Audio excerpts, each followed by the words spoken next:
पहला सेट है जो आने वाले जेएसएससी के एग्जाम में पूछे जा सकते हैं। तो इनमें से अधिकांश सारे सवाल महत्वपूर्ण है, आपको देखने से पता चल जाएगा। तो चलिए शुरू करते हैं। तो पहला सवाल क्या है, तो झारखंड राज्य में विधानमंडल का रूप कैसा है।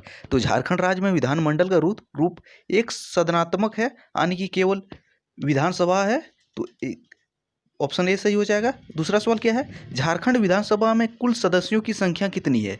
कुल सदस्यों की संख्या पूछा है तो 82 हो जाएगा, यानी कि झारखंड विधानसभा में कुल सदस्यों की संख्या 82 कैसे, 81 सदस्य जो हैं निर्वाचित सदस्य हैं और एक सदस्य जो है एंग्लो इंडियन मनोनीत। अगर कुल सदस्य पूछे तो 82 होता है, और ये सवाल कई एग्जाम में पूछा भी गया है।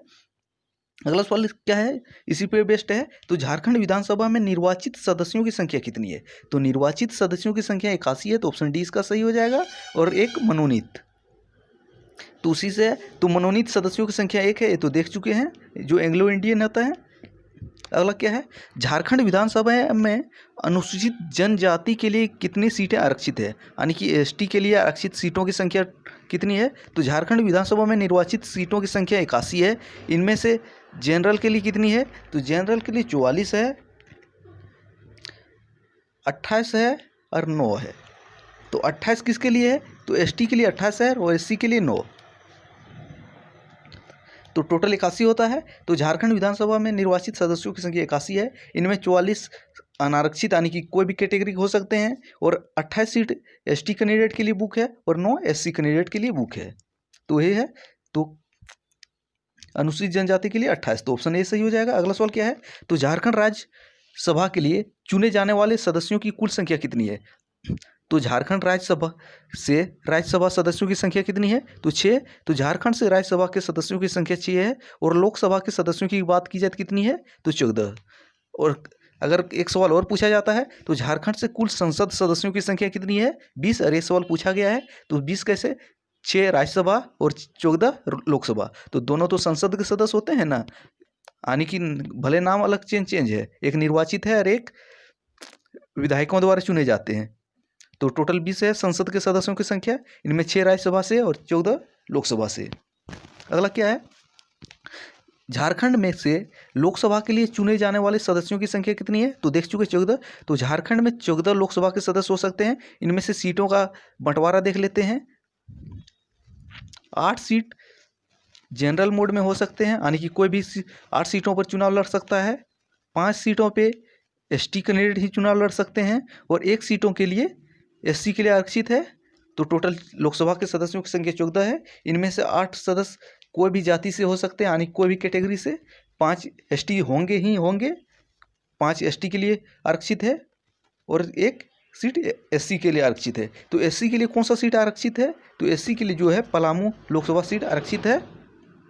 अगला सवाल देख लेते हैं, तो लोकसभा में झारखंड की अनुसूचित जनजाति के लिए आरक्षित सीटों की संख्या कितनी है, यानी कि एसटी के लिए आरक्षित सीटों की संख्या देख चुके 5 और एससी के लिए 1। अगला सवाल यही है, एससी के लिए आरक्षित सीटों की संख्या 1 है, कौन सा है, तो पलामू लोकसभा जो है एससी के लिए आरक्षित है। अगला सवाल देख लेते हैं, तो झारखंड का सबसे बड़ा संसदीय क्षेत्र कौन सा है। तो झारखंड का सबसे बड़ा संसदीय क्षेत्र कौन सा है, पश्चिमी सिंहभूम, तो ऑप्शन ए सही हो जाएगा। तो पश्चिमी सिंहभूम जो है झारखंड का सबसे बड़ा संसदीय क्षेत्र है। अब अगला सवाल आता है, तो सबसे बड़ा तो पश्चिमी सिंहभूम हो गया, लेकिन छोटा की बात की जाए तो कौन सा हो जाएगा, तो झारखंड का सबसे छोटा संसदीय क्षेत्र कौन सा है, तो इसका सही आंसर हो जाएगा चतरा। तो चतरा जो है झारखंड का सबसे छोटा संसदीय क्षेत्र है, तो ऑप्शन ए इसका सही हो जाएगा। अगला सवाल, तो राज्य की नाम मात्र की कार्यपालिका का प्रधान कौन होता है। तो राज्य की नाम मात्र की कार्यपालिका का प्रधान कौन होता है, तो इसका सही आंसर क्या हो जाएगा, राज्यपाल। तो राज्यपाल नाम मात्र कार्यपालिका का प्रधान होता है, लेकिन वास्तविक प्रधान कौन होता है, तो मुख्यमंत्री। अगला सवाल यही है, तो राज्य की वास्तविक कार्यपालिका का प्रधान कौन होता है, तो इसका सही आंसर क्या हो जाएगा, मुख्यमंत्री। जो राज्य का मुख्यमंत्री होता है वही राज्य की वास्तविक कार्यपालिका का प्रधान होता है, लेकिन नाम मात्र का कौन हो जाएगा, राज्यपाल। अगला सवाल क्या है, तो मुख्यमंत्री व्यक्तिगत रूप से किसके प्रति उत्तरदायी हैं। अगर आप मुख्यमंत्री पूछा जाए व्यक्तिगत रूप से किसके प्रति उत्तरदायी है, तो इसका सही आंसर हो जाएगा राज्यपाल। तो मुख्यमंत्री व्यक्तिगत रूप से राज्यपाल के प्रति उत्तरदायी है, तो ऑप्शन ए व्यक्तिगत रूप से राज्यपाल के प्रति, लेकिन सामूहिक रूप से किसके प्रति है? अगला सवाल यही है। तो मुख्यमंत्री सामूहिक रूप से किसके प्रति उत्तरदायी है? अगर सामूहिक रूप से बात की जाए तो विधानसभा के प्रति है। अगर विधानसभा में इसके जब तक विश्वास मत है तब तक मुख्यमंत्री बने रह सकते हैं, वो भी निश्चित कार्यकाल के लिए, 5 सालों के लिए टर्म होता है। अगला सवाल क्या है? तो राज्यपाल की नियुक्ति किसके द्वारा की जाती है? तो राज्यपाल की नियुक्ति किसके द्वारा की जाती है? तो इसका सही आंसर क्या है? तो इसका सही आंसर हो जाएगा राष्ट्रपति। और किसी राज्य में राष्ट्रपति शासन कौन से अनुच्छेद के तहत लगता है? तो अनुच्छेद 356 के तहत लगता है। और झारखंड में अब तक 3 बार राष्ट्रपति शासन लग चुका है। अगला सवाल देख लेते हैं।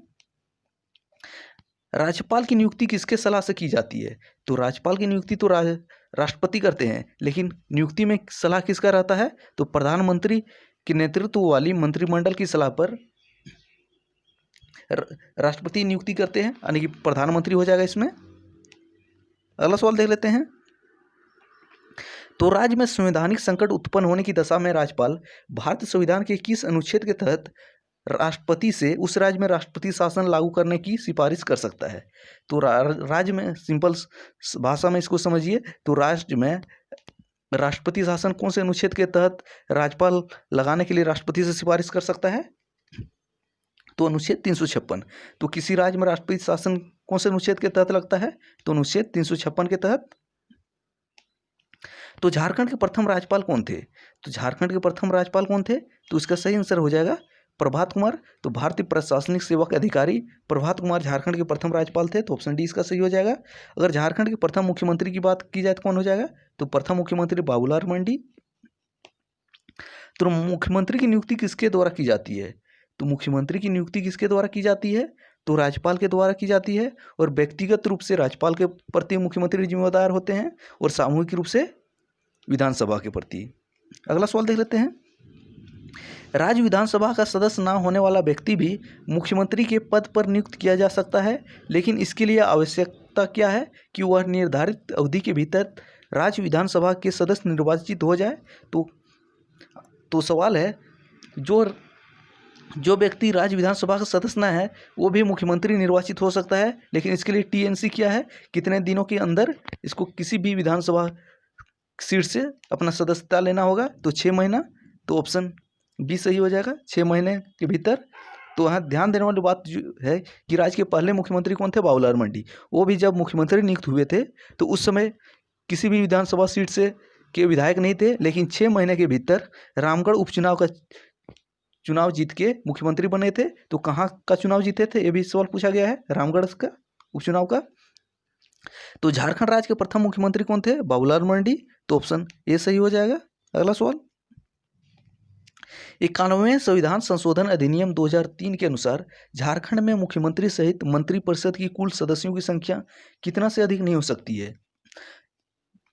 पहले मुख्यमंत्री सहित मंत्रियों की संख्या निर्भर नहीं करती थी, लेकिन 91वें संविधान संशोधन अधिनियम 2003 के द्वारा मंत्रिमंडल में मुख्यमंत्री सहित मंत्रियों की संख्या निश्चित कर दी गई। कितने नहीं हो सकती है? तो 15%। तो आपको 15% दिया रहेगा, या तो झारखंड की केस में बात करें तो 12 मुख्यमंत्री सहित मंत्रियों की संख्या 12 हो सकती है। तो ऑप्शन ए सही हो जाएगा। अगला सवाल देख लेते हैं। तो राज्य में विधानमंडल का निर्माण किससे होता है? तो राज्य में विधानमंडल का निर्माण किससे होता है? तो अगर झारखंड की केस में बात की जाए, झारखंड में राज्य विधानमंडल का निर्माण किससे होता है? राज्यपाल और विधानसभा। तो झारखंड में विधान परिषद नहीं है, तो इसलिए कौन सा हो जाएगा? ऑप्शन ए 2 किसमें है? ऑप्शन बी सही हो जाएगा। ये थे झारखंड पॉलिटी से बनने वाले कुछ महत्वपूर्ण सीरीज का पहला पार्ट। अगले पार्ट में कुछ और महत्वपूर्ण सवाल देखेंगे। तो थैंक्स फॉर वॉचिंग। मिलते हैं अगले वीडियो में। तब तक पुराने वीडियो को रिवाइज करते रहिए।